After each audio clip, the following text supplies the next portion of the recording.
پر صبر کیا تھا اس کا بدلہ، جزا کہیں گے بدلے کو، یہ مطلب یہ ایگریمنٹ ہے، سمجھا؟ کیا ملے گا؟ جنت، حریرن ریشمی لباس، متقین فیہا علی الارائک، آرام سے مسہریوں پر ٹیک لگائے بیٹھے ہوں گے، لا یرون فیہا شمسا ولا زمہریرا، نہ گرمی لگے گی نہ سردی لگے گی، بہترین موسم ہوگا، سمجھ میں آیا؟ پتہ نہیں 60 کا ٹیمپریچر ہوگا 70 کو، اللہ جانے۔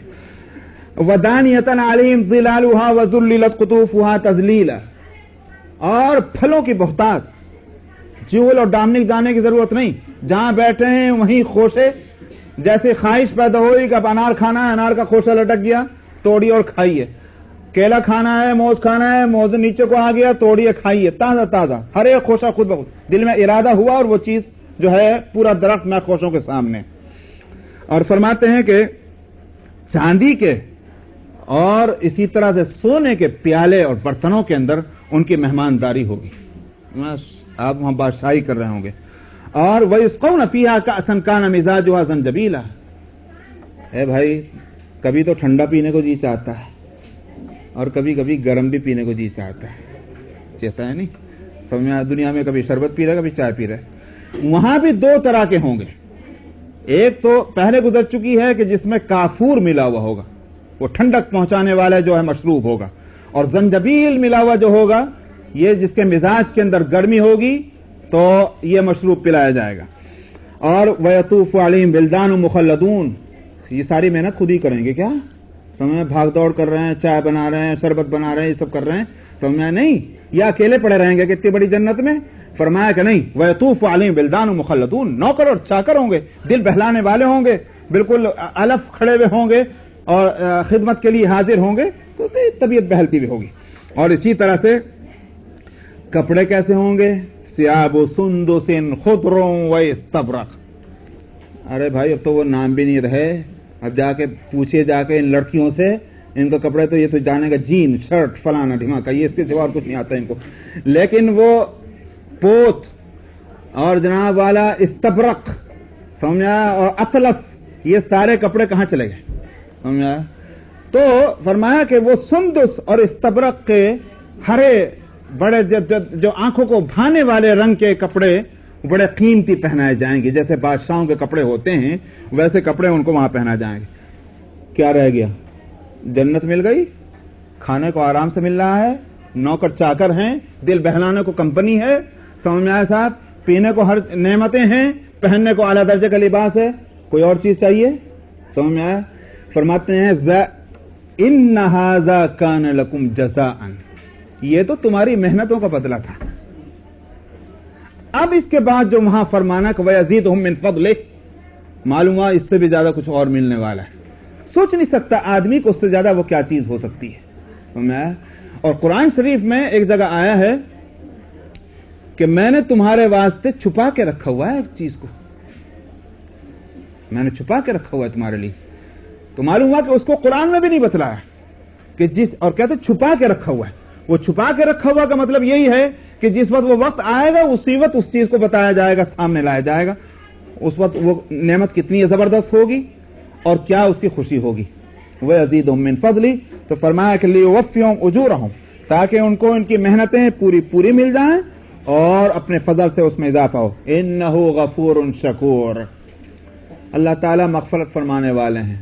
کوئی یہ نہ سمجھے کہ جب تک میں پرفیکٹ نہ ہوں تو مجھے کوئی صلہ ملنے والا نہیں، پرفیکٹ تو کوئی ہوگا نہیں، تھوڑی بہت غلطی ہوں گی، اللہ غفور ہیں، وہ معاف فرما دیں گے، مگر اس کا یہ معنی نہیں کہ بالارادہ جو ہیں غلطیاں کی جائیں، ارادتاً تو صحیح رہنے کی کوشش کیجئے، عمل صحیح کیجئے، لیکن اگر بندہ بشر ہے کوئی خطا ہو جائے تو فرماتے ہیں غفور، مغفرت فرمائیں گے، اور شکور، معلوم ہوا غلطیاں ہوئی تو معاف کریں گے، اور نیکیاں کی تو اس کی قدر کریں گے، شکور۔ تب لہذا اب بدلہ دینے میں کیا دشواری رہ گئی ہے؟ بدلہ کے ملنے میں دو رکاوٹیں ہو سکتی تھیں، ایک تو یہ کہ صاحب بڑی ناپ تول کرتے ہیں، آپ ذرہ برابر رعایت نہیں کرتے، جیسے کو تیسا ہی ہے، اب فکر ہے، یا پھر یہ ہے کہ صاحب مرغی اپنے جان سے گئی، کھانے والے کو مزہ ہی نہیں آتا، ہم تو محنت کیے جا رہے ہیں، اللہ میاں کیا آنر ہی نہیں ہو رہا، تب خطرہ تھا۔ اس لیے فرمایا غفور شکور، اللہ تعالیٰ غفور بھی ہیں اور شکور بھی ہیں۔ لہذا اجر بھی پورا ملے گا اور اپنے فضل سے اضافہ بھی دیں گے. والذی اوحینا الیک من الکتاب هو الحق مصدقا لما بین یدیہ، اور فرمایا وہ ذات ہے کہ ہم نے جو ہے آپ کی طرف کتاب کی وحی کی ہے جو برحق ہے، وہی برحق ہے. جو کتاب ہم نے بذریعہ وحی آپ کی طرف بھیجی ہے وہی برحق ہے، اور وہ تصدیق کرنے والی ہے ان کتابوں کی جو اس سے پہلے آ چکی ہیں. تورات، انجیل، زبور.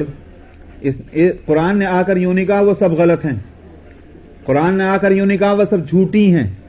قرآن نے آ کر یہ کہا تورات بھی ہدایت تھی، انا انزلنا التوراۃ فیہا ھدی ونور.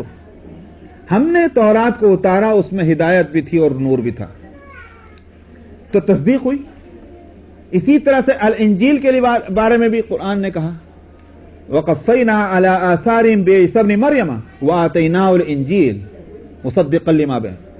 ہم نے موسیٰ علیہ السلام کے بعد حضرت عیسیٰ کو بھیجا اور ہم نے ان کو انجیل دی. تو قرآن نے آ کر انجیل کی، تورات کی، زبور کی، ہر ایک کی تصدیق کر دی. اگر یہ ان سب کی تغلید کرتا، تردید کرتا، تو پھر یہ تھا کہ یہ اچھی کتاب ہے. میاں اللہ میاں کی کتاب کہہ رہے ہیں، موسیٰ آئے تھے وہ اس کو اللہ کی کتاب کہتے تھے، محمد آئے اس کو یہ اللہ کی کتاب کہتے ہیں. بھائی کس کو مانے ہم؟ لیکن جب ایک کتاب پچھلی کتابوں کی تصدیق کر رہا ہے تو پھر اس صورت میں اس کتاب کو نہ ماننے کی وجہ کیا ہے؟ اور میں تصدیق کرنے کی وجہ میں معنی بتلا چکا ہوں کہ جو بنیادی تعلیمات ہیں، جس کو میں نے لفظ بھی استعمال کیا تھا کہ کانسٹیٹیوشن جو ہے، جو پارٹ کے کانسٹیٹیوشن کہلائے گا شریعت کا، اس میں کوئی فرق نہیں ہے. توحید کا عقیدہ وہاں بھی تھا، یہاں بھی ہے. رسالت وہاں بھی تھا، یہاں بھی ہے. آخرت کا مسئلہ وہاں بھی تھا، یہاں بھی ہے. اور تو اور جو عبادات کا نظام ہے کہ نماز پڑھنا، روزے رکھنا، زکوٰۃ دینا، حج کرنا، ساری چیزیں پچھلی شریعتوں میں بھی تھیں، اس میں بھی ہے.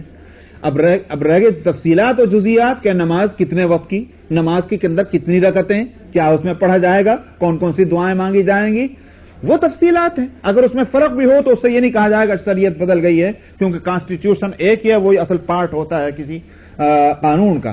جزیات باعلاج میں اگر فرق ہو اس سے قانون نہیں بدلا کرتا. آپ کو بیٹھنا ہے تو بیٹھنے کی جگہ دے دو بھائی.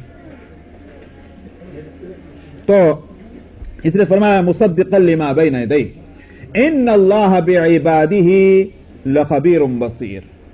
بلا شبہ اللہ سبحانہ و تعالی اپنے بندوں سے باخبر ہیں اور ان کے اعمال کو دیکھنے والے ہیں. اس واسطے تم جو کچھ کر رہے ہو اس کتاب کے آنے کے بعد اللہ سے وہ بے خبر نہیں ہے، اور اگر تمہارے اعمال اس کتاب کے مطابق درست ہیں تو اس کا اجر ملے گا، جس کو پہلے کہا گیا. فرمایا ثم اورثنا الکتاب الذین اصطفینا من عبادنا. پھر کیا مطلب؟ جو پہلے کتابیں آ چکی ہیں، تورات آئی، انجیل آئی، زبور آئی، یا اور صحف ابراہیم و موسیٰ جو بھی آئے، پھر آخر میں ہم نے ایک کتاب کا وارث بنایا ہے. کن کو؟ الذین اصطفینا من عبادنا، اپنے بندوں میں سے جن کو ہم نے سلیکٹ کر لیا ہے، ہم نے اپنی کتاب کا ان کو وارث بنایا. تو معلوم ہوا کہ آپ جن کے ہاتھوں میں یہ کتاب ہے، یہ جن کو اللہ نے یہ کتاب دی ہے، دوسرے لفظوں میں کہیے جو امت ہیں حضرت محمد صلی اللہ علیہ وسلم کے، پہلی خوشخبری تو یہ دی گئی ہے کہ یہ میرے سارے بندوں میں، آدم علیہ الصلوۃ والسلام کی اولاد میں، یہ میرے سلیکٹڈ بندے ہیں. اور ایک تو یہ خوشخبری خود اپنی جگہ بڑی اہم ہے. دوسری بات یہ ہے کہ ہم سے پہلے یہ دعویٰ کر رہے تھے جو یہودی، اور یہودی کہتے تھے کہ نحن ابناء اللہ و احباؤہ، ہم اللہ میاں کا کنبہ ہیں، ان کی فیملی ہیں اور اس کے دوست ہیں. وہ دعویٰ کر رہے تھے. تو پھر یہ امت کہاں جائے گی؟ اس لیے اللہ سبحانہ و تعالی نے اس بات کو اپنی کتاب میں صاف کر دیا کہ الذین اصطفینا من عبادنا، ہم نے اس کتاب کا وارث ان کو بنایا ہے کہ جو ہمارے بندوں میں سلیکٹڈ ہیں. اندر 63